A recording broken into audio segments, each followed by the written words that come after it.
Hi, everyone. We're going to start shortly. We're just going to give some folks a chance to dial in. So we'll start in a couple of minutes just to give everyone an opportunity to get connected.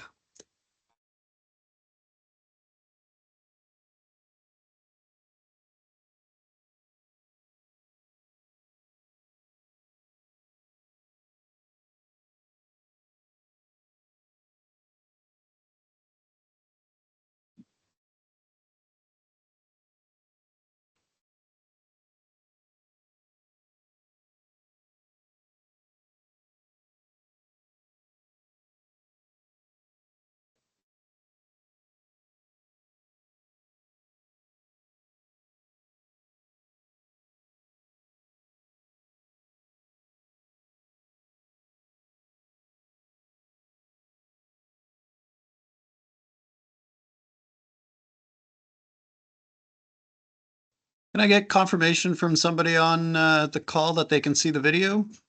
Jeff mentioned that he doesn't see it. Can anyone else see the presentation slide?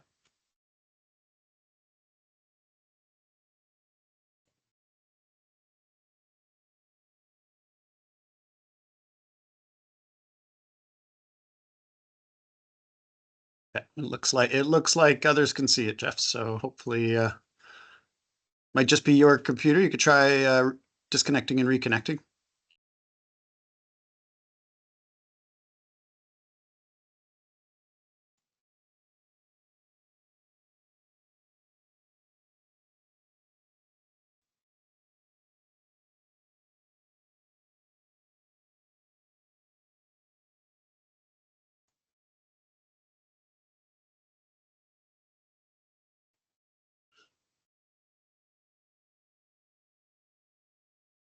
Yeah, does Jeff mean that he can't see the slide or he can't put his own video image on? Might have been that. Yeah. Good point.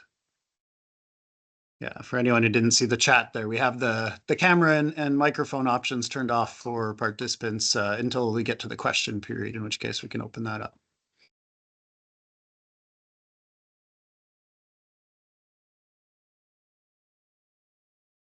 All right, what do you think, Jenny? Should we get started? Yeah, certainly we can. All right. Well, so for everyone who's dialed in, welcome and thank you for joining us tonight. I'm actually really excited to hear this presentation from Jenny tonight because I've heard that it's been given a couple of times, once in the Crow's Nest Pass area, to rave reviews, as they call it. So not to put too much pressure on you, Jenny, but I've heard great things. Let me just switch slides here. So before we get started, we'd like to start with a land acknowledgement. So the Great Divide Trail Association is committed to reconciliation, which starts by taking this and every opportunity to acknowledge and honor our honor and privilege to work and play within Treaty 7 territory. We honor and acknowledge that the GDT passes through traditional Indigenous territory of the Blackfoot Confederacy, Stoney Nakoda, Tsuut'ina, Cree, Chikwepim, Tlaitli Tene, Tunaha, Sinaikist, and Métis. The Great Divide Trail Association would like to invite you to advocate for what you love and to preserve nature for future generations to enjoy while educating yourself and others on Indigenous history and perspectives. So as mentioned, tonight we have Jenny Feick, Dr. Jenny Feick, to present on the Great Divide Trail Association and its history. Jenny has a Bachelor of Science in Environmental Biology with a minor in Physical Geography, a Master's in Environmental Science, and a PhD in Natural Resource Geography. That makes my Bachelor's in Engineering look quite poor. So during her 25-year coast-to-coast career with Parks Canada, she worked as a park naturalist in Mount Revelstoke and Glacier Waterton Lakes and Kootenay National Parks, and then other positions in planning, research, management in Western and Atlantic regions. From 2000 to 2012, she lived in Victoria, British Columbia, where she managed various programs for the BC Provincial Ministry of Environment, including habitat protection, terrestrial ecosystem science, stewardship outreach, climate change adaptation. Oh, sorry, you got a little distracted there. And environmental policy. Jenny retired from full-time government work in 2012 Click. And in 2021, she and her husband, Ian Hatter, moved to Invermere. Jenny was one of the so-called original 6 on the Project Great Divide Trails crew in 1974, who surveyed the route between Waterton Lakes and Banff National Parks. She was one of the original founders, or one of the founders of the original Great Divide Trail Association, and served as a board member, including one term as a president. She's hiked much of the Great Divide Trail, although has not explored the wilderness north of Wilmore Wilderness Park. Jenny still does a lot of volunteer work with the GDTA, as with tonight, including doing trail maintenance, writing articles for the Great Divide Trail Association's Pathfinder newsletter, and recording presentations about the natural history and human history of the Great Divide Trail for the GDTA's YouTube channel. Some good pictures here. This year, she organized a 50th anniversary gathering of the original 6 members of the Project Great Divide Trails crew. And lastly, Jenny is also the compiler and editor of both editions of Tales from the Great Divide, Vignettes and Origins, and Early History of Canada's Great Divide and Great Divide Trail Association, a self-published compendium of stories from individuals involved firsthand in the start and development of the GDT and the GDTA. So with that, big warm welcome to you, Jenny, and a big thank you in advance for your time tonight. And I'm going to turn the microphone over to her for the presentation. Okay, we'll see if we can get the technology to work. We did practice. Okay, how's that? Yeah, I'm concerned there. Jeff said that he still couldn't see. Yeah. I don't know if there's anything So you can it's do. showing on my screen. Maybe we'll get a thumbs up from somebody in the audience that they can see it as well. Okay. There we go. Hopefully. Good. It's gone away though, Jenny. It went away. You can't see it anymore. Is that right? Oh, okay. I will see if I can. Try that a second time. It was working perfectly, and then. And we lost it. Okay, we'll try again. Thank you, everyone, for your patience. Yeah.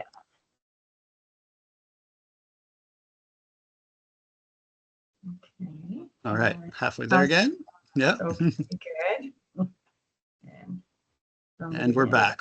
Perfect. I think you might have hit stop sharing instead of hide. There we go. Yes, I bet you that's what happened. Perfect. Okay, over to you, Jenny. Thanks so much, Steve. And thanks to all of you for tuning in tonight to hear about the history of Canada's Great Divide Trail and the Great Divide Trail Association. Just so you know, I took most of the pictures that are in this show. And I didn't put a photo credit on all my pictures, but if I didn't take the picture, I credit the image where possible, where I knew who took the picture. And most of the pictures were taken as color slides in the years prior to digital cameras. Other photographs, or the photographers are listed here in alphabetical order. And there's a number of people who digitized the slides and prints that were taken, including Jeff Grutz, Dave Higgins, Lanny Smith, and my husband, Ian Hatter, as well. In addition, I have some things that you'll see that were taken from the internet or from books, and I mentioned that. Okay, so this is how the tales will unfold tonight. First, I will explain the origins of the Great Divide Trail concept and the first Great Divide Trail proposals. Then I'll tell you about Project Great Divide Trails, which took place in 1974, and that really kickstarted the action to make the GDT a reality. I'll explain how our project got going, outline its mission and logistics, describe a bit about our fieldwork, and reveal the findings and accomplishments results of the project. I'll then move on to the early history of the Great Divide Trail Association, its initiation, what the first trail crews experienced, and the group's accomplishments. I'll explain why the group went dormant and how it was resurrected to become a vibrant, successful organization. And after that, I'll explore some of the more recent challenges and historically significant successes of the GDT and GDTA, and make kind of an observation about the future of the Great Divide Trail. And then I'll turn it back to Steve, and he will be managing the question and answer session. Okay, so where did the idea for the Great Divide Trail originate? Here in Western Canada, in November 1966, the Girl Guides of Canada were the first to suggest a long-distance mountain trail along the length of the Alberta-British Columbia border. This was followed the next year by the Banff Canmore architect and mountaineer Philip de La Salle, proposing to Parks Canada that a long-distance trail run from Yoho National Park south to the Kananaskis Lakes. The Alpine Club of Canada supported that GDT concept, but recommended calling it the Canada Crest Trail.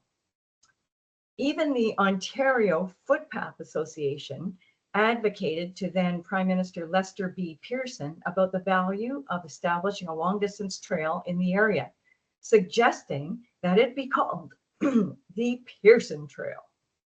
And apparently Pearson was more interested in curling than hiking, because this proposal never went anywhere. Sadly, Philippe passed away at a long-term care home in the Invermere area in 2020, when I was working on the second edition of Tales from the Great Divide book, and I never actually got to meet him. But here he is hiking in 2011. Philippe's 3-page proposal inspired another individual about the possibility of a long-distance trail near the Great Divide. In 1966, Parks Canada hired Jim Thorsell to do trail surveys in Waterton Lakes National Park. Thor, as he was affectionately known, recommended trail surveys also be done in the 4 contiguous mountain national parks. So Parks Canada funded Jim and an assistant, another Jim Green, and a couple of students to do just that. And they did that work over 1967-68. Following the field work, Thor submitted an internal proposal for a Great Divide Trail through the mountain parks, and he was also including the 2 provincial parks in British Columbia, Mount Robson pictured here, as well as Mount Assiniboine. He submitted that to the planning department of Parks Canada in Ottawa, and Parks Canada endorsed the proposal in the winter of 1968-69. After that, the National and Provincial Parks Association, which was the precursor to the Canadian Parks and Wilderness Society, promoted Jim Thorsell's GDT concept in quite a large fold-out brochure. And the route also appeared and was described in the first trail guide to the Canadian Rockies by Brian Patton and Bart Robinson, which was published in 1971. And here is Thor's provisional route for the GDT through the contiguous mountain parks from Mount Robson Provincial Park in BC to Palliser Pass at the south end of Banff National Park, Alberta. This map first appeared in the Globe and Mail newspaper in November 1968. And there was a lot of media coverage across Canada about the GDT proposal from 1968 into the early 1970s. The Honorable Jean Chrétien, then the federal minister in charge of national parks, endorsed the Great Divide Trail concept in a communique that he sent out to everyone in Parks Canada in 1970. And this was also reported in the news at the time. He stated that the National Park Service would undertake the project to complete the Great Divide Trail through the national parks by 1975. Okay, we might have we might have lost your presentation. Well, we have some weird Uh, thing going on with maybe Teams. click the switch when I'm not using Teams. Oh, Okay. Oh, okay. there Do you you go. have it It's back? back. It's back. It's Oh, no, okay. now you got to close Oh, that again now too. there's something else. All right. There we go. Now we're It's like a back again. ghost in the machine. Can you see Jean-Chrétien there? We can, thanks. Yeah. Okay, great, great, great. So anyway, oh, why is this doing this? Okay. You can find out more about this early part of the Great Divide Trail's history in Chapter 2 of Tales from the Great Divide, which features an interview with Dr. Jim Thorsell. Also, in the early 1970s, the Alberta Wilderness Association, or AWA, expressed support for the concept of the GDT in the Beaucrow Forest Reserve outside of the national parks. Alberta Premier Peter Lougheed mandated the Alberta Environment Conservation Authority to hold public hearings in 1973 and 1974 on the management of the eastern slopes of the Rockies to inform development of a provincial government policy on land use there. During the East Slopes public hearings, the majority of submissions supported placing the highest priority on the watershed protection function of this vast headwater region. The authority also recommended in 1974, quote, that systems of trails be developed and maintained to complete the trail system along the Great Divide, unquote. Back in Banff, Jim Thorsell had a big influence on a young man who was born in Banff to one of its pioneering families. Cliff White was the nephew of Peter and Catherine White, who founded the White Museum and Archives of the Canadian Rockies. And Thor often visited Cliff's Aunt Catherine, who was a great supporter of Thor's Great Divide Trail proposal.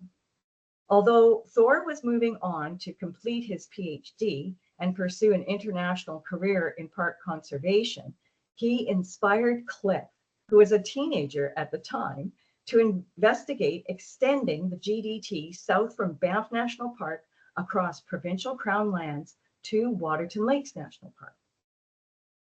And sadly, Thor passed away on August 30th of last year, 2023, at age 83. And here he is backpacking on his favorite part of the Great Divide Trail through the mountain national parks, the Rockwall Trail in Kootenay National Park, BC, at age 76. In the fall of 1973, Cliff White was enrolled at the University of Calgary in his second year of a geography undergraduate degree. And this is where he met me and Mary Jane Cox. In March of 1974, I brought in Dave Higgins, who had moved out west in February 1974 and was working for Control Lighting in Southeast Calgary. While in high school in our hometown of Kitchener, Ontario, Dave and I had both been mentored to value long distance trails by people in the Bruce Trail Association and the Grand Valley Trail Association, to which we still both belonged at the time.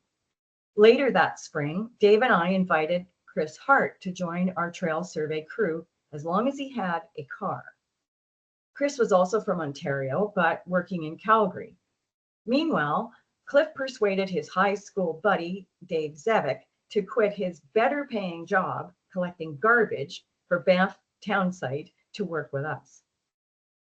I suggested to Cliff that we apply for an Opportunities for Youth, or OFY, grant to fund his idea to do a trail survey and feasibility study for a Great Divide Trail between Banff and Waterton Lakes National Parks. An initiative of then Prime Minister Pierre Elliott Trudeau, OFY grants decreased youth unemployment and provided meaningful work experiences for young people. Cliff, Mary Jane, and I prepared and submitted our grant application for what we call Project Great Divide Trails by December 1973. Once we heard we got the grant, we had to recruit 3 more people by the spring of 1974. Most university students we talked to just scoffed at the wage when we told them what it was. OFY grants paid each worker just $90 per week, and each person could get paid for no more than 12 weeks of work. So the most anyone could make over the entire summer was $1,080. By the way, if you translate this into 2024 dollars, the wage would be equivalent to $574 or dollars and 68 cents per week, or $6,896 for the summer. The other three guys who joined our team were not students looking for a summer job. They were working full-time in jobs that paid them more money than we could offer. However, as Davy Zevik said, it was the appeal of hiking every workday in the Rocky Mountains and the promise of all the bologna I could eat. The mission of Project Great Divide Trails was to inventory and map all trails within a 2,000 square mile study area, and that's 5,250 square kilometers, on each side of the Alberta-British Columbia border between Banff and Waterton Lakes National Parks. 2, to identify natural, scenic, and heritage features along each of these trails. 3, to identify alternative routes for the Great Divide Trail that met basic criteria. And the criteria were things like it had to be on existing trail where possible, scenic, well-drained soils, free from spring snow, that kind of thing. And we also, the last one was to recommend a preferred route adjacent to, along, and across the divide, equally split between Alberta and British Columbia. We began our research phase even before the project officially started by reading every book and report we could find that related to our study area. The Buffalo Head by Raymond Patterson and the report of the 1913 to 1917 Interprovincial Boundary Commission were especially helpful references for finding historic and Indigenous trails and features such as the boundary markers between Alberta and British Columbia that the Boundary Commission built on site and installed. Our first paid week of the project was spent in Calgary at the Institute of Sedimentary and Petroleum Geology. Here we studied topographic maps and used stereoscopes and air photographs to remotely look at the study area. These were the days long before Google Earth.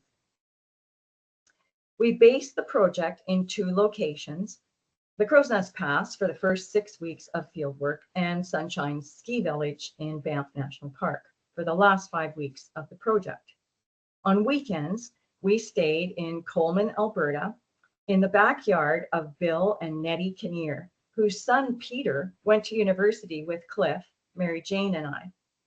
Our office, where we wrote up our field notes and kept our maps and files and did the planning for the upcoming week in the weekend, so we never really had much in the way of days off, was the Feick Community Hall, from which we could see Turtle Mountain and the Feick Slide right above us. Cliff White's father was the manager at Sunshine Ski Area, which was a winter-only operation at the time. And he gave us an entire building to use for both our lodging, cooking, and our office. And that's where we wrote up our final report. We had an interesting vehicle fleet. Cliff had the Vare, a 1980 Corvair, one of the first 500 of these cars ever made. It proved to not be, as Ralph Nader had warned later on, unsafe at any speed, like the later models were. The first 500 actually were well made. It was the later ones that were not. Otherwise, if it would have been one of those later ones, we probably wouldn't have survived. Dave Zevik was loaned his father's lovely 1965 turquoise Chev Impala with a white interior. Betsy, as this car was called, proved the most impractical of vehicles for what we had to do. To get the job, Chris Hart purchased a 1962 notchback Volkswagen sedan for $75. If he hadn't bought Old Blue, as this car came to be known, I doubt we could have accomplished our project's mission. Our budget for food for the Project Great Divide Trails crew was $400 during the entire field work season. Mary Jane planned and organized the meals. Cliff's dad kindly allowed our project to purchase food at a discount through Sunshine's account with Bridge Brand. Our menu helped us know what day of the week it was. Monday night, we always ate the frozen hamburger that thawed in our packs as we hiked into our base camp deep in bear country. Tuesday night was the can of mackerel that one could mix with the egg noodles and onion to make a sort of casserole. Then for the other nights, we had a choice of 3 types of proteinettes: a lightweight processed textured vegetable protein product from the Kermit Company that first appeared on the market in May 1973. We could have the little brown simulated beef flavored proteinettes that look like peekapoo, the little beige simulated chicken flavored proteinettes that look like grouse turds, or the little pink simulated ham flavored proteinettes that most of us found too salty and scary to ingest. And of course, we also had bologna. We were fortunate to return to the Crow's Nest Pass, though, each weekend in the first 6 weeks of the project, as we were welcomed by Nettie Kinnear and real food, real meals. Our study area occupied 5,250 square kilometers in the provincial Crown land and private lands on either side of the Great Divide between Akamina Pass in Waterton Lakes National Park in the south and Palliser Pass in Banff National Park in the north. This was divided into 9 sub-study areas with 27 units based on watersheds, access roads, and our 9-week field season. For each of the 9 weeks, commencing June 17th, our 6-member crew divided into groups of 2 or 3 and surveyed one of those units within the 9 sub-areas. Each area to explore for a 2 or 3 person team was around 250 square miles. So we had to cover all of that in 5 days. Each group of 2 or 3 would usually backpack into a place that could be used as a base camp. And from there, we could explore the unit carrying just day packs and our clipboards. However, sometimes we had to backpack continuously each day to cover certain watersheds. Each individual explored trails within their assigned unit. We worked from dawn to dusk or later as required, often alone, and experienced many adventures. To survey an area, we first hiked all known trails. We then turned our attention to routes with recreational potential. Study crew members collectively hiked over 5,000 kilometers during that trail survey period. Our first major challenge was accessing the study area on the rough gravel roads and the toll that took on our vehicle fleet. You can see why Betsy wasn't very good in this kind of thing. Only Blue could get through a lot of this. In his 1973 trail survey report, Jim Thorcell had defined a trail as a, quote, marked route for non-motorized travel. However, it became obvious within days of starting our field work that if we stuck with this definition, we would survey very few real trails. In almost every valley, the old tracks of Indigenous peoples, trappers, and outfitters had been superseded by bulldozer and rugged vehicle tracks. Consequently, our study crew redefined trail as a marked route not passable to standard automobiles. So basically, if the Corvair and the Impala couldn't do it, it was a trail. Blue was another story. Other realities included our daily, weekly, and overall project time pressures. We had a lot to do in a short time. We received no news or weather forecasts during the work week. We had to be prepared for anything weather-wise. We had no means of communicating with each other, either our work partner, much less the rest of the crew. We had no means of communication with people back at base in the Crow's Nest Pass or at Sunshine Village, with family members or other people who cared about us. These are the days before cell phones, satellite phones, spots, inReach, Zolios, or trail apps. When the weather changed, or if we encountered some other issue, we had to make decisions on the fly. During the summer of 1974, we overcame many obstacles, including trying to find trails during a summer with an exceptionally late and significant snowpack, fording streams and rivers during a year with very high water, negotiating the aftermath of the 1936 Phillips Fire, which left numerous fallen dead trees laying across trails and throughout the young forest, and avoiding conflicts with wildlife, particularly bears, but also porcupines and mice, as well as free-ranging livestock, which were the only thing that scared Cliff White, our otherwise fearless leader. Overcoming these challenges led to many adventures, which are told in Chapter 3 of Tales from the Great Divide. We were exploring the headwaters of the major rivers of Western Canada, which we naively thought had been designated as being important for watershed protection. Places like the Elk and Flathead rivers that flow into the Columbia River system that ends up in the Pacific Ocean, and the Castle and the Oldman River in Alberta that flow into the Bow River, which empties into the South Saskatchewan River system and eventually reaches the Atlantic Ocean via Hudson's Bay. One of the primary findings of Project Great Divide Trails was bringing to light how the two provincial governments were shirking their stewardship responsibility for watershed protection in these headwater areas. The policy of multiple resource use was in effect on both sides of the divide. Roads associated with power lines and resource extraction industries, along with seismic lines, were obliterating Indigenous and historic trails. We encountered free-range cattle that were defecating in the streams that supplied the drinking water for communities downriver, and that were also trampling fragile riverside and alpine vegetation. The scale of the coal mining operations in the Elk Valley staggered our imaginations. Entire mountains were disappearing in the Elk Valley watershed and the Crow's Nest Pass, with massive amounts of material being exported to Japan. The pollution of certain creeks coming from some of the mines was frightening to see.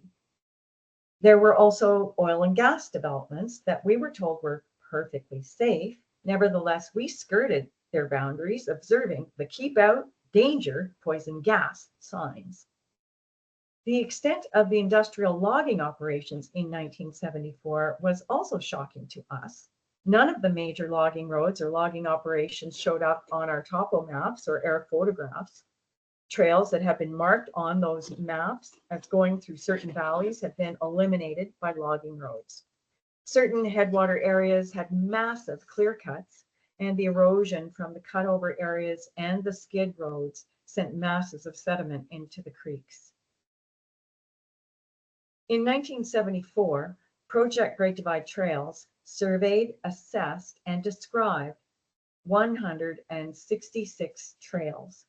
The crew noted which trails had the highest potential for recreational use. We developed and used 6 guidelines to inform the GDT route. Number 1, include roughly equal amounts of trail distance on either side of the divide. 2, follow or link together trails with high recreational value so that the GDT becomes the most interesting route between 2 points as opposed to the shortest. 3, avoid areas where present or future extractive land uses will detract from enjoyable and safe trail use.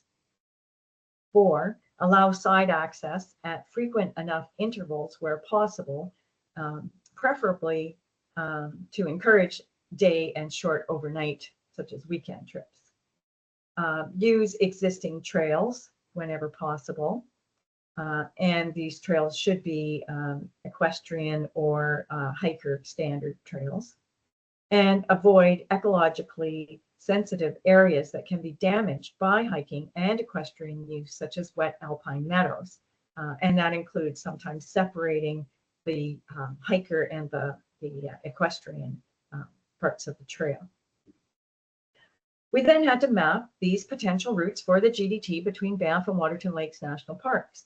Dave Higgins worked long and hard to compile all of the field crew's annotated topographic maps onto master maps.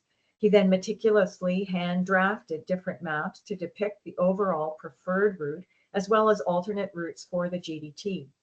He developed individual maps for each of the 5 sections that we proposed for the GDT. And these were the pre-GPS days and pre-GIS days. So it's the days of acetate, technical drawing pencils and pens, compasses, and protractors, really drafting instruments. And Dave was excited at that time about recent innovations such as see-through rulers and dry transfer lettering and symbols called Letraset. In 1974, we put forward this preferred route for the Great Divide Trail. The provisional route totaled 377 kilometers. Of this, 30% was on existing pathways passable to hikers and equestrians, with 44% requiring access restriction on off-road vehicles, and only 26% needing significant clearing and or actual construction of trail. There were 5 sections named for their predominant geographic feature from south to north. And these were the Red Rock section, I'm going, south to north, the Flathead section, the Hanging Valley section, the High Rock section, and the Wapiti section. By the end of August, we completed our final report and sent it to the OFY administrators in Ottawa. Then we all dispersed. The 3 of us who returned to Calgary discussed how to go about applying the results of the project. Although the project was federally funded, the lands we surveyed were primarily provincial crown lands. Our vision was that equal amounts of the route would be in each province.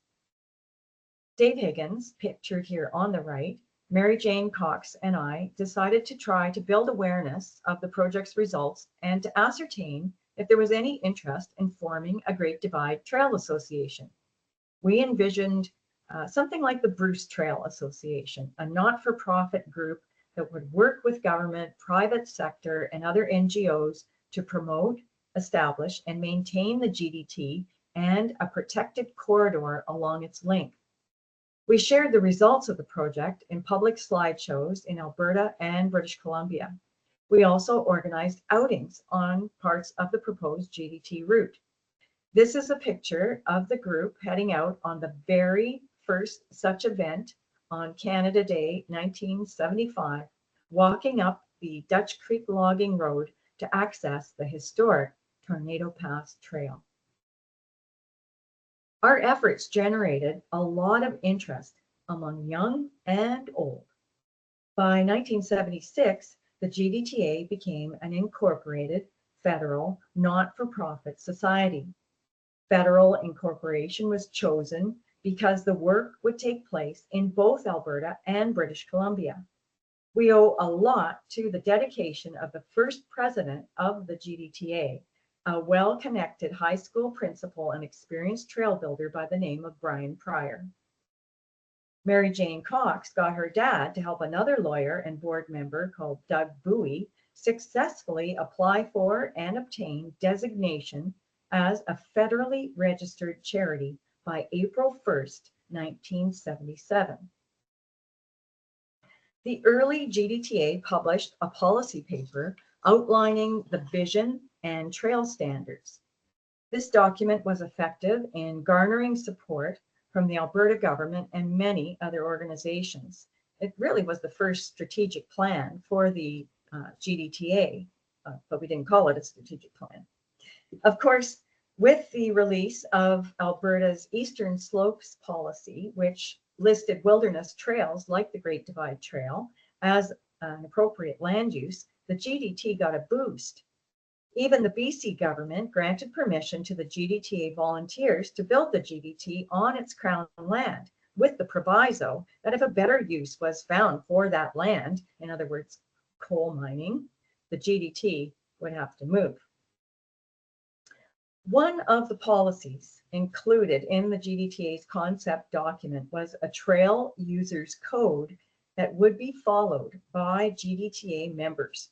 It was an early version of the no trace recreational principles that are in vogue today.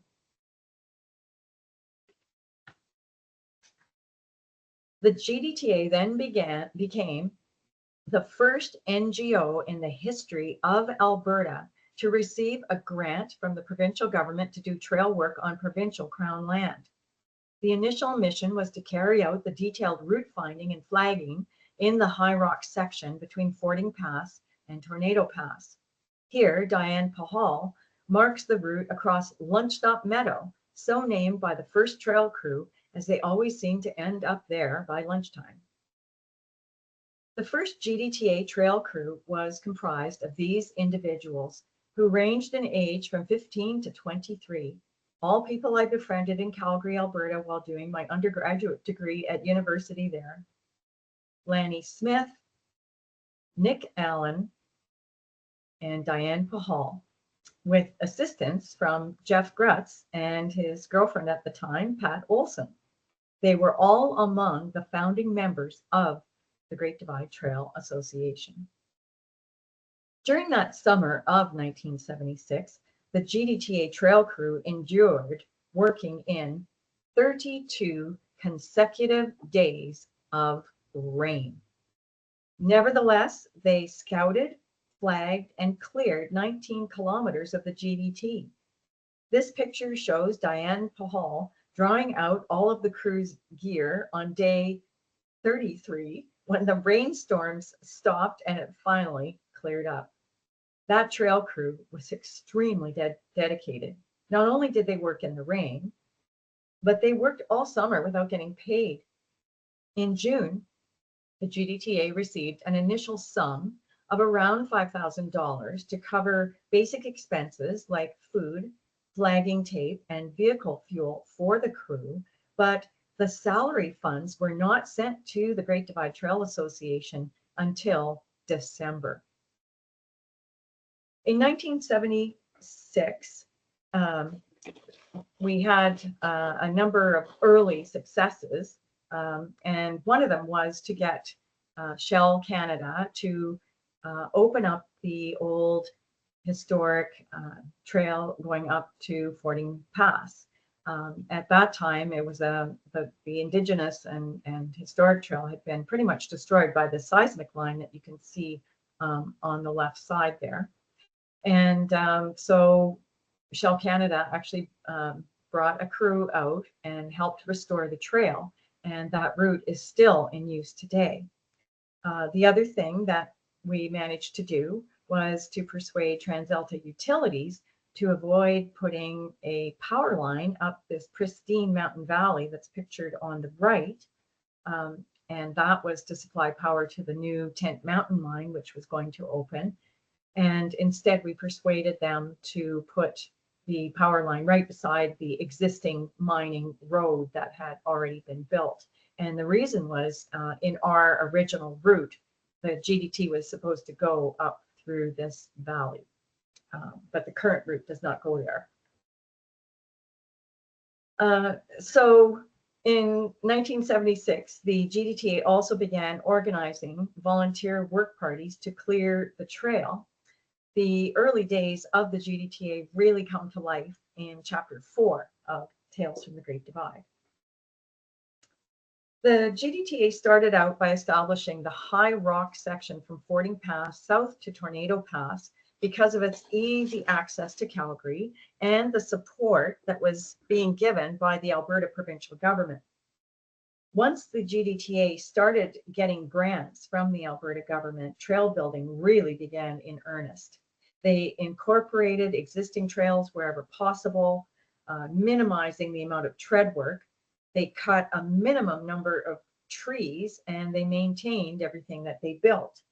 Similar to long distance trails in Eastern North America, the GDTA opted for rectangular paint blazes to mark the route of the GDT, as it causes less harm to the trees than nailing in metal markers. They installed trail registers at the northern and southern termini and continued to lead various outings on different parts of the Great Divide Trail to popularize it, promote, raise awareness, and encourage use. That's Lanny Smith, paint blazing on the left, James Prescott up in the top right corner installing the South Terminus register, and Dave and Mary Lou Higgins and Chris Junk at Tornado Saddle in the lower right. During those early days of trail building, we only used hand tools that we backpacked in along with all of our supplies for the time period that we'd be out, be that a long weekend, a week, or 10 days. Here is a picture that appeared in the August 17th, 1980 edition of the Edmonton Sunday Sun of Diane Pahal backpacking in to do some trail work, and a photograph of Dave Higgins sawing down a small conifer to help clear the trail route in the early 1980s. After working on the GDTA trail crew for several years, Diane took on the daunting job of becoming the executive director for a coalition of groups, including the GDTA, the Alberta Wilderness Association, and the National and Provincial Parks Association. So she was the first part-time paid employee for the GDTA. Not that the job paid much. And eventually the NPPAC chose to have its own staff, and the AWA said that they wanted Diane to work for them full time. And by that time, the GDTA did not really have the resources to continue funding even a part-time ED. Nevertheless, Diane Pahal continued to support and provide information on the GDT in her role as the executive director of the Alberta Wilderness Association.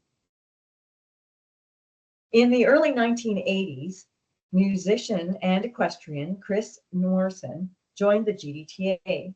He brought along his horse to help pack gear and facilitate pruning efforts. This is a tradition that Chris carries on to this day, although he has a different horse. Between 1976 and 1987, the GDTA established 110 kilometers of trail from Fording Pass in the north to the campsite south of Tornado Pass in the south, all on Alberta Crown land. The GDTA had a couple of in 1971, the GDT began to appear in trail guides. Even though Parks Canada rescinded its support for the concept by 1980, Brian Patton and Bart Robinson included Thor's provisional GDT route through the mountain parks in subsequent editions.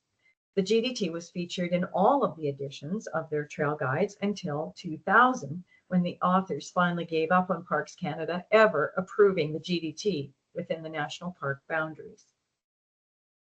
Meanwhile, Gillian Daffern included descriptions and maps of the GDT in her Kananaskis trail guides. She continued to expand the information about the GDT and the GDTA in each subsequent edition.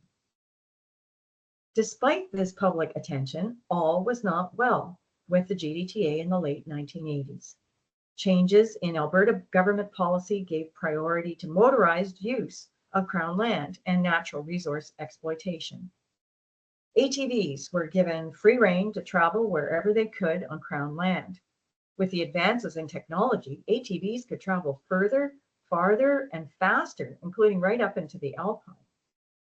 One arm of government, of the Alberta government, would approve clear cuts in areas where another arm of the same government had given grants to the GDTA to establish the trail.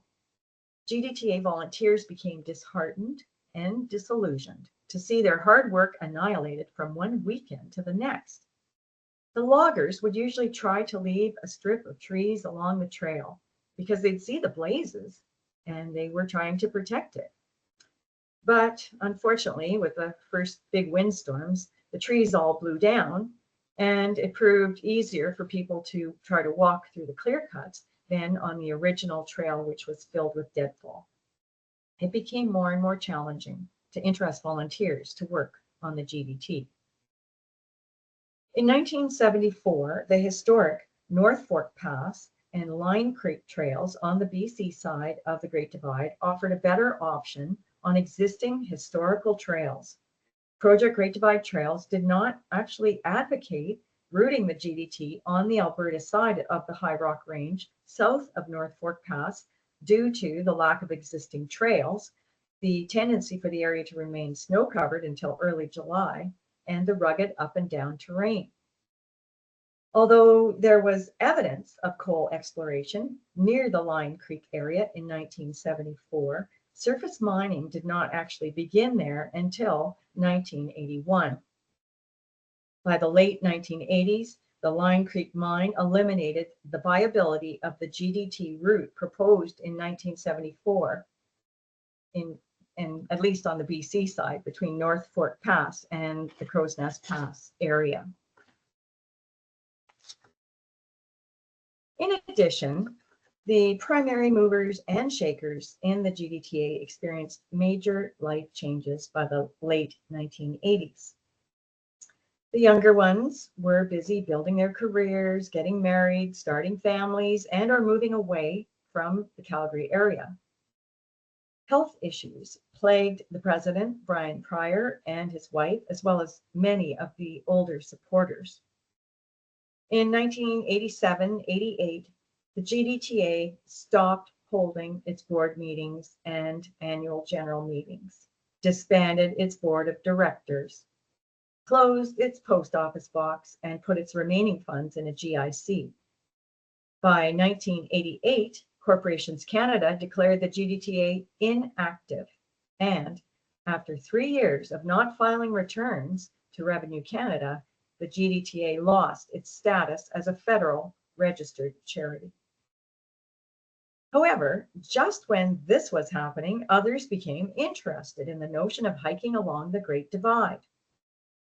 Chris Townsend from the UK, arguably then the most famous long-distance backpacker on the planet, having done all the long-distance trails in the UK, Europe, and the Western USA, met Ben Gadd, author of the Canadian Rockies Handbook, in May 1987.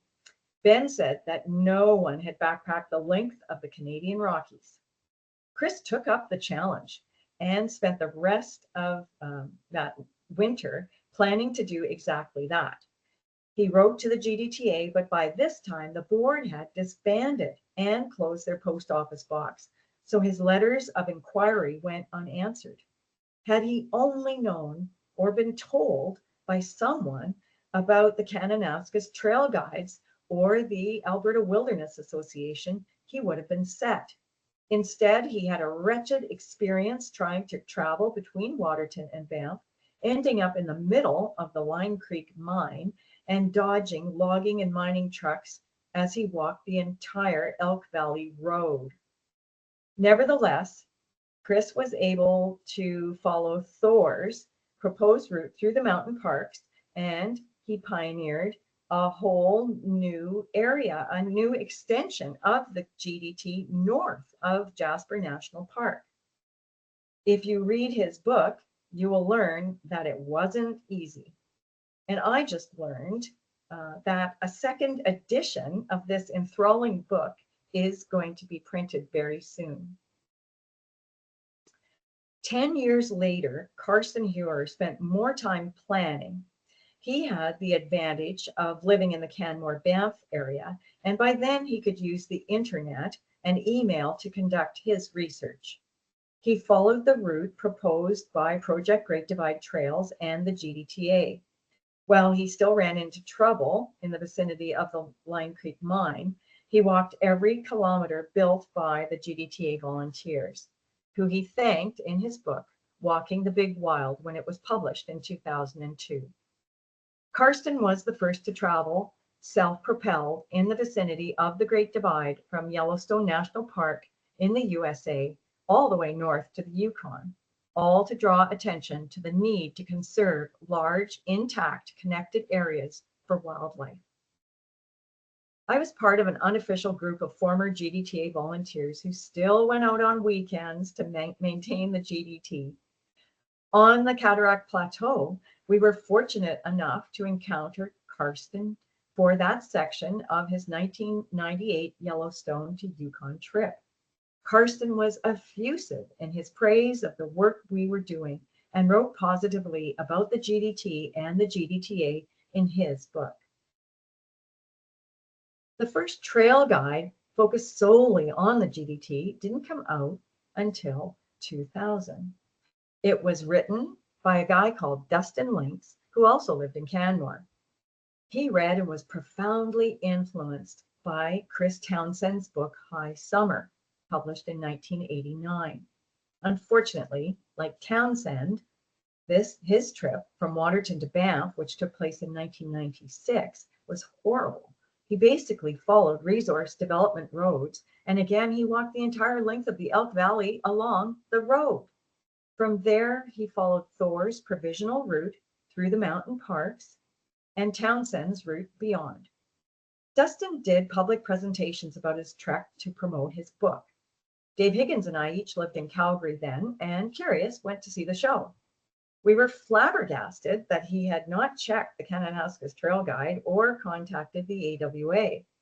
Dave supplied Justin with all the maps and trail descriptions he needed to undertake another expedition to hike the sections established and maintained by the GDTA volunteers.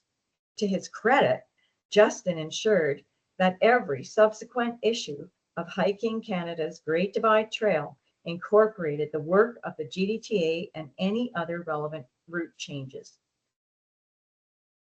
Also, in the early 2000s, the GDT began to appear on the nice new waterproof GemTrek topographic maps based on GPS work done in the late 1990s.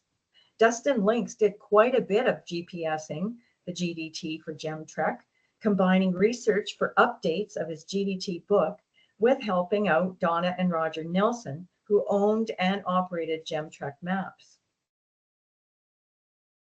For the next development in the history of the GDT, I need to take you halfway around the world to Indonesia.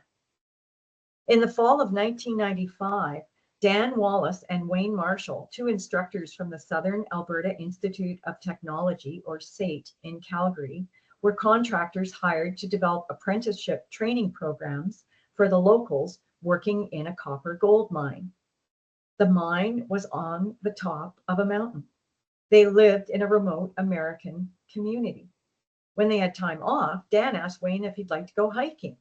Now, Wayne was not really a hiker, and he didn't know this guy, Dan, even though they both taught at SAIT, but he decided to try hiking because, as he said, there was nothing else to do except work. Wayne enjoyed hiking on the jungle trails and up the mountains on the rough tracks there. The two colleagues developed a solid friendship over there. One day, Dan asked Wayne if, when they got back to Canada, if he would like to join him in hiking the Great Divide Trail. Dan had already done much of the GDT, but he still wanted to finish from Highway 3 south to Waterton. Wayne agreed, not really appreciating what he was getting himself into because he had never backpacked before. So starting in 1996, Wayne Marshall and Dan Wallace spent 8 years systematically doing sections of the GDT from Waterton to Banff. Things went well until 2004. That summer, while they were hiking, they suddenly reached an impasse when the GDT disappeared in a mishmash of deadfall and brush. Instead of complaining, they decided to take matters into their own hands and restore the GDT. They figured they should find out who established this GD trail in the first place, and Wayne contacted the AWA. The AWA put Wayne in touch with Dave Higgins, now a successful entrepreneur in the lighting industry, who was a treasure trove of expertise, advice, and practical know-how. Dave was also willing and able to donate funds to make things happen. Dave contacted some of the former GDTA volunteers, including James Prescott, Jeff Gratz, and Chris Morrison. By the next summer, the first trail work trip for what they called the Friends of the GDT headed out. You can see Chris Morrison with his horse, Star, on the right. They had some amusing misadventures that first year, which you can read about in Chapter 5 of Tales from the Great Divide. But they made good progress. However, as the years passed, Wayne experienced challenges getting the necessary approvals from the Alberta Department of Sustainable Resource Development for the Friends Trail work trips. At one point, an exasperated young female bureaucrat pointed a finger at him and said, "You guys have to grow up."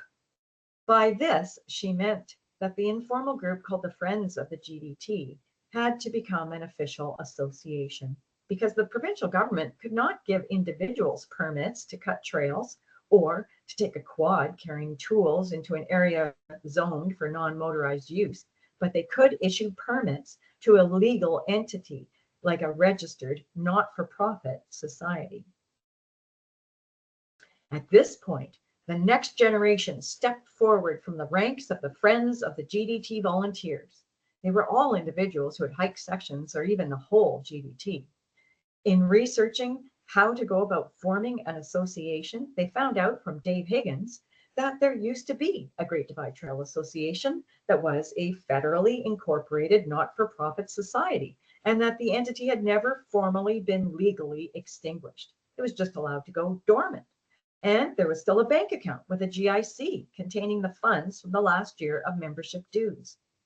As it turned out, the federal government had just passed new legislation in 2009 that required all existing inactive not-for-profit organizations to apply for what they called a certificate of continuance in order to avoid legal dissolution by 2012. The GDTA just made the application deadline, and by April 2013, again became an official federal not-for-profit organization. Since then, the GDTA has become a vibrant, social media savvy, and effective organization, running numerous multi-day work trips and establishing the GDT as the epitome of long-distance trails worldwide. Membership in the Great Divide Trail Association since its reincorporation in 2013 has increased steadily, with a little downward blip during the pandemic, and it's now at 615 memberships, many of which are families. The revival has had its challenges. In the 2000s, Teck Coal Incorporated, the company that used to have the tenure to use BC provincial crown land in the Elk Valley for coal mining, became increasingly concerned about the number of GDT through hikers traveling through the Elk Valley area. Ostensibly, this was out of concern for hiker safety and the company's liability if the hikers were killed or injured within their tenure areas. The company's initial approach was to station staff at North Fork and Fording Passes to tell would-be through hikers to turn around, or to take them by vehicle to the main Elk Valley to walk beside Highway 43, south to Highway 3 at Sparwood, or north along the Elk Valley Road to Elk Lakes Provincial Park. Teck estimated that mining would continue at Line Creek and in the Elk Valley in general until the year 2040. So the reconstituted GDTA decided to reroute the GDT south of North Fork Pass to the Crow's Nest Pass on the eastern slopes of the Rockies. They obtained official permission from the Alberta government by 2016 and began work. As partial compensation, Teck donated $12,500 over 3 years to the GDTA to use to help fund the building of this new trail on the Alberta side of the Great Divide. It's known as the High Rock Trail section, because it parallels the High Rock Range for its entire length. As if having to avoid coal mining areas on the BC side of the Great Divide wasn't enough, in May 2020, Premier Jason Kenney rescinded former Premier Peter Lougheed's 1976 coal development policy, which had been informed by extensive scientific study and public consultation. Removing this policy enabled coal exploration and open pit mining to take place on the eastern slopes of the Rockies. The previous policy put long-term watershed protection ahead of short-term economic gain. Several Australian companies initiated coal mining exploration and development. As specific coal mine proposals became subject to the provincial and federal environmental assessment processes, the GDTA registered as an interested party and brought forward evidence on the adverse effects that the development would have on the GDT.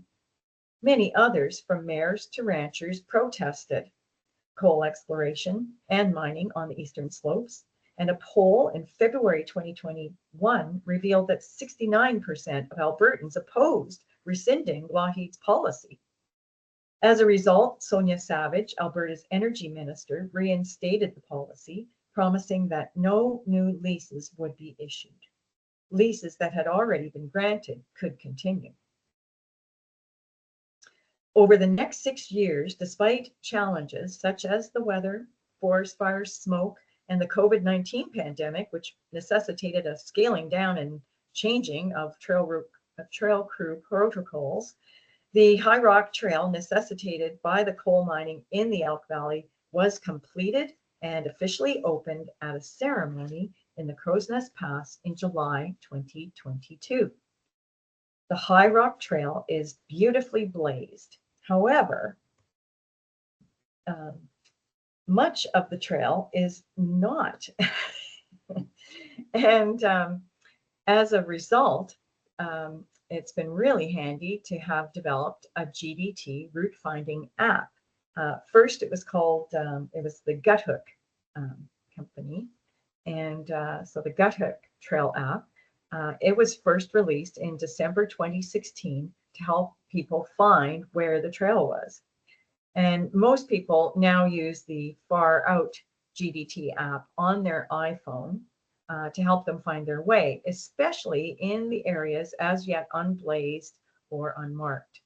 And in certain areas, especially north of Jasper National Park, the GDT is mostly just a wilderness route through the alpine or subalpine forest. So the app is particularly helpful. The GDTA has also initiated many successful partnerships. For example, in 2018, the GDTA initiated a historically significant partnership with the Jasper Trails Alliance, part of the Friends of Jasper National Park and Parks Canada, to clear trail in the Moline Lake area of Jasper National Park, the first ever GDTA trail maintenance trip in a national park. This partnership has continued, and many other partnerships have been initiated with a wide variety of groups. The GDTA has appeared on Alberta Parks maps for the Castle Wildland Provincial Park since that park opened in 2017. One of the most notable successes from 2022-23 is that the GDT is now designated a designated trail on other Alberta public lands. And in 2024, the government of Alberta confirmed that the GDTA is the official trail manager of the GDT in those areas by signing a trail management agreement. A contributing factor is that the GDTA encourages its users to obey Land Management Agency rules and regulations and to apply no trace principles when traveling on and camping by the GDT. BC government agencies have provided more support in recent years. Since 2018, the GDTA has signed several operating agreements with BC Recreation Sites and Trails to restore trails on Crown land on the BC side of the Great Divide, including at Aldridge Creek below Fording River Pass and, pictured here, opening up the historic David Thompson Heritage Trail in the Blaeberry Valley north of Golden. BC Parks has also been supportive of the GDT within provincial park boundaries. The GDTA signed an operating agreement with BC Parks in the Height of the Rockies Provincial Park to clear a trail, and BC Parks has also supported the installation of the GDTA sign designating Kakwa Lake in Kakwa Provincial Park, BC, as the official northern terminus of the GDT in July 2023. Of course, developing the financial capacity to hire Kate Hamilton as first a part-time employee and then as the first full-time paid staff person for the GDTA has enabled many of these recent successes. Kate began her work as the part-time ED for the GDTA on March 1st, 2022 at 15 hours a week, and she became full-time on April 1st, 2023. I sure appreciate the work, as I'm sure many of you do, that Kate does to realize the vision of the GDT and the GDTA, her collaborative, partnership-oriented approach to getting things done, and her respect for the work that has been done in the past by others who have worked on the GDT in a volunteer and paid capacity. The GDTA recently commissioned Go Trekkers to produce GDT-specific paper topographic maps. They worked with Brad Valancourt, Doug Borthwick, and others to develop them. The planning for the map started in September 2023, and the first editions were completed in January 2024. So for those of us who prefer paper maps, instead of or to supplement the app to save on iPhone battery power, that's now possible. The GDT has become one of the most spectacular and demanding long-distance trails on the planet, providing hikers with hard-earned scenic rewards and inspiration. Portions of the GDT are hiked by thousands of people each year. Far fewer attempt to thru-hike the entire trail, but this is growing with the trend in lightweight backpacking gear and the trail apps. This shows the current 1,123 kilometer route of the GDT on what the GDTA describes as its poster map, which I had to cut into two to fit on this slide. As you can see, 65% of the trail is in Alberta and 35% is in BC. It's not 50-50 as we originally envisioned in 1974. This discrepancy reflects the greater financial and political support given to the GDTA by the Alberta government compared with the BC government and the BC government's decision since the late 1960s to prioritize coal mining over all other land uses in the Elk Valley. The GDT route today combines the surveying and planning in the late 1960s by Jim Thorsell in the mountain parks and his proposal that was endorsed by Jean Chrétien in 1970. The work in 1974 by Project Great Divide Trails on the Crown and private land between Banff and Waterton Lakes National Park.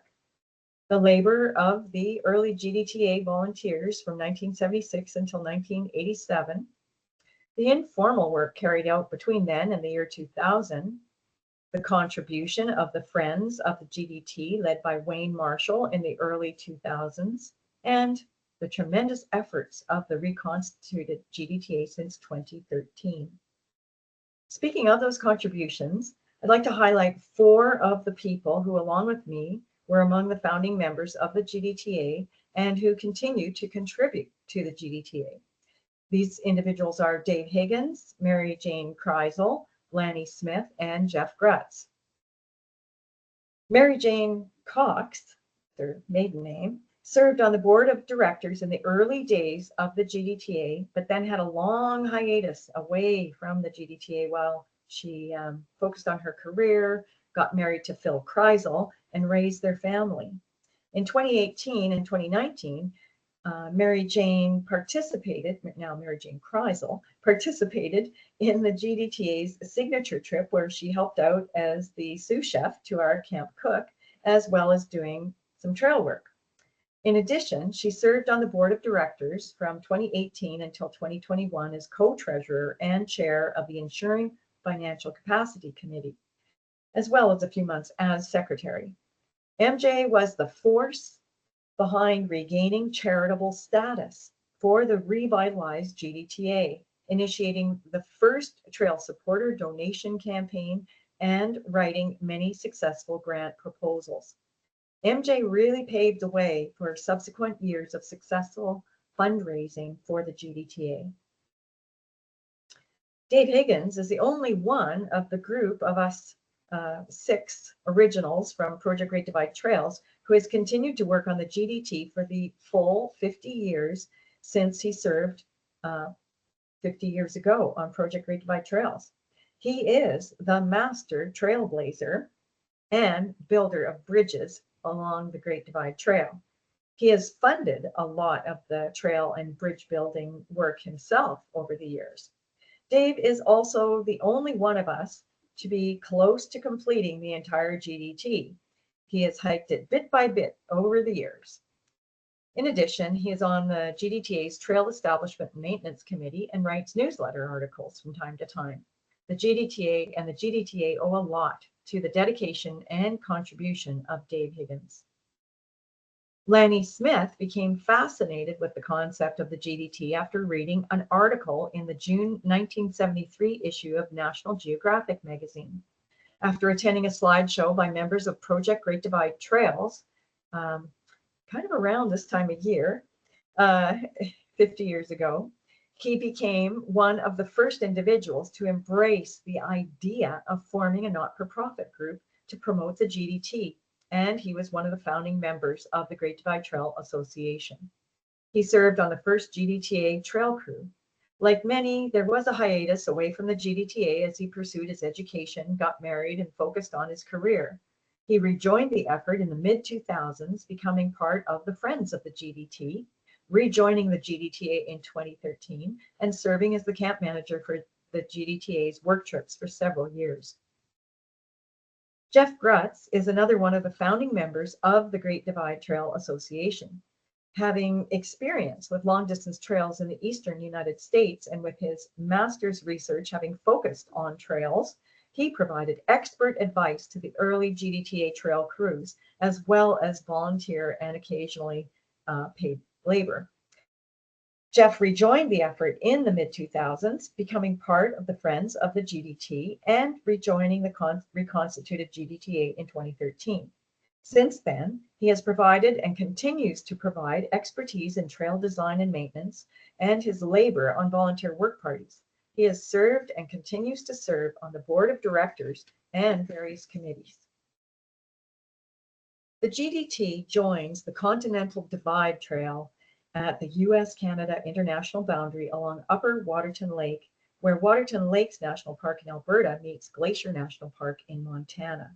The Continental Divide Trail was designated as a National Scenic Trail in the USA in 1978 under the National Trails System Act. This legal designation accorded all of the financial support and legal protection given to the Appalachian Trail and the Pacific Crest Trail, which were designated 10 years before when President Richard Nixon passed that law. Canada lacks equivalent legislation. The GDT and other Canadian long-distance trails have no legal protection whatsoever from development. In my opinion, the GDTA's main challenge in the ensuing decades will be to successfully advocate for the type of legal designation, effective protection, and financial support that has been accorded national scenic long-distance trails in the United States for over 55 years. Having Alberta Public Lands designate the GDT as a designated trail in 2023, with the GDTA as its official trail manager as of 2024, are big steps forward to achieving that vision. That concludes my summary of 6 decades of GDT and GDTA history. Thanks for tuning in tonight to hear about the history of the Great Divide Trail and the Great Divide Trail Association. If you are interested in learning more about this history, especially the stories, you can order a print-on-demand Tales from the Great Divide book from Amazon, or you can download an electronic version from the NatureWise Consulting website. I also recorded a presentation just focusing on the history of Project Great Divide Trails, which will be on the GDTA's YouTube channel soon. So if you want to hear some of the funny stories from 1974, be sure to tune into that. And I'll turn it over to Steve now, who will manage the Q&A session. I'm happy to respond to any questions you have about the history of the GDT and the GDTA. And I think there's other resource people with the GDTA who are on the call here who can help answer questions about its present and future. Thank you so much, Jenny. I feel like I need to thank you for so many different reasons. One, obviously, this presentation this evening, but also just my involvement with the Great Divide Trail and the Great Divide Trail Association is based on a lot of the work that you did to set the foundations for the rest of us, you and all the rest of the people you mentioned here. You might want to hit the, there you go, stop share. So for everyone on the call tonight, we have Jenny to answer questions about this.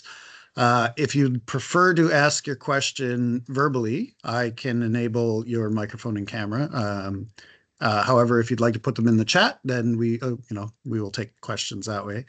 I'm going to kick it off because there's no questions there, and I also have the microphone, so that means I get to have first dibs.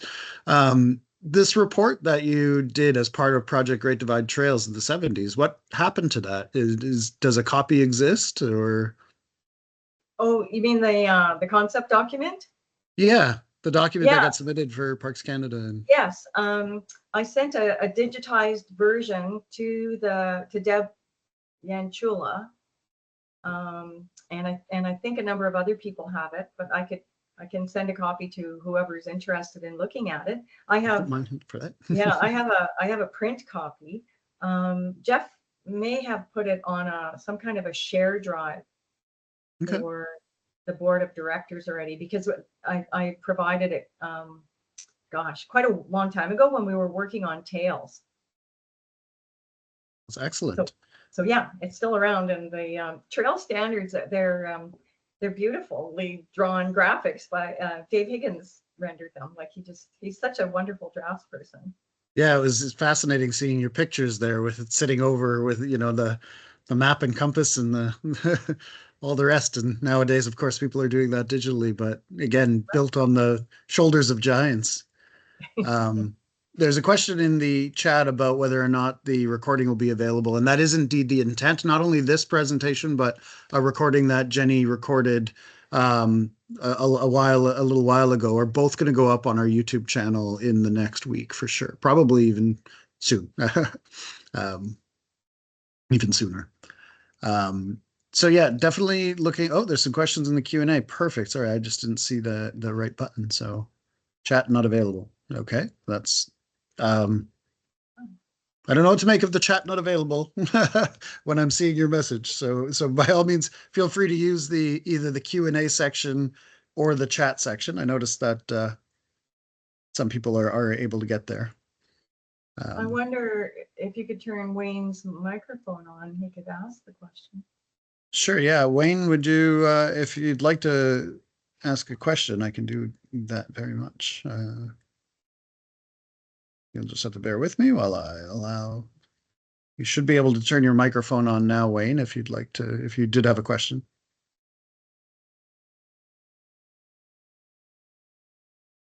I wonder if I can do that for everyone. I would love to hear from Andrew anything he knows about the new edition of High Summer by Chris Townsend. He's willing to talk to us. Can you hear me now? Oh, I can, yes. Yeah, that would be Wayne, right? Yes. When I go into chat, I get a message at the bottom that says chat is only available during the meeting. So I don't know what that means. I'm not sure. I can't seem to use it. Nonetheless, if you've got a question and you'd like to ask, Please go ahead. No, I just think it was a fabulous presentation that you made, Jenny. They were very complete and just excellent, just very well done. So thank you very much for doing that. Thanks for all your work. I mean, if it wasn't for you, we might not have the reconstituted GDTA today. It's been a great ride. Thank you all. I noticed I have access to the names of the people on here, and there's a lot of names of people I'm working with nowadays, and a lot of names that I just heard Jenny mention as well. And so you're all heroes in my book. And having hiked the GDT 1 3/4 times now, I can't thank you all enough.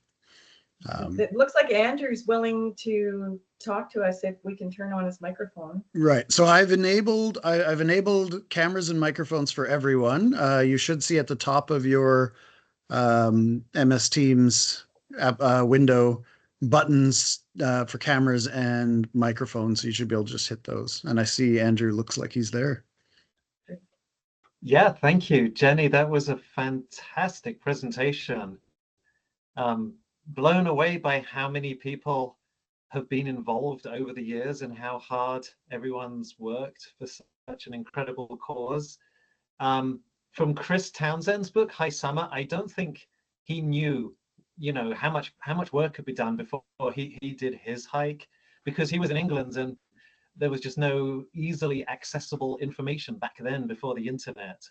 But yeah, I certainly had no idea, and it's a shame that the second edition of High Summer's already prepared and there isn't really space for putting in all of the stuff which deserves to go in. But the book of the second edition is due out November the 1st.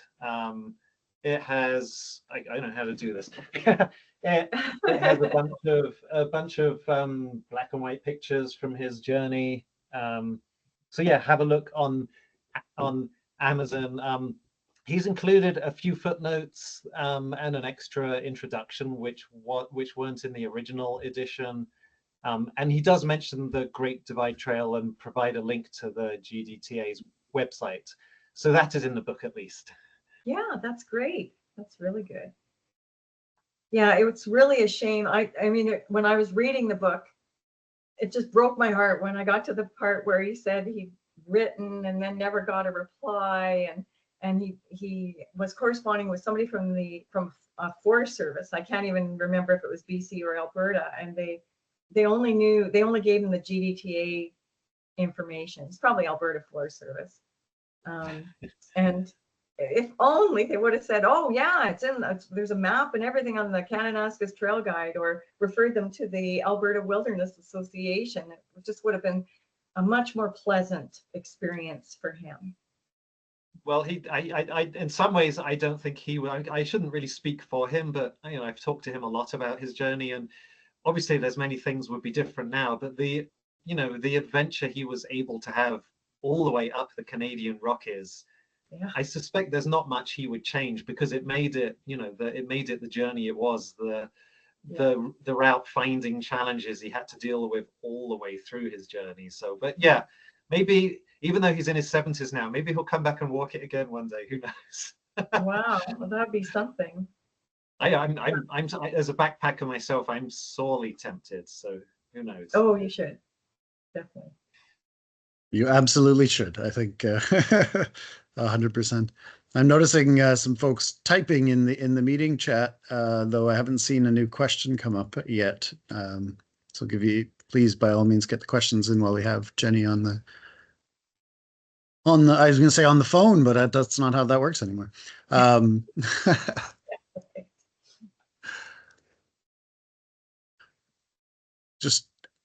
I've got plenty of my own questions. I guess I'm just trying to figure which one would be the best. So seeing it come back to life, that must have been probably a heartening experience for you to see the GDTA kind of go dormant, but then when you saw it come back to life, that must have been nice to see.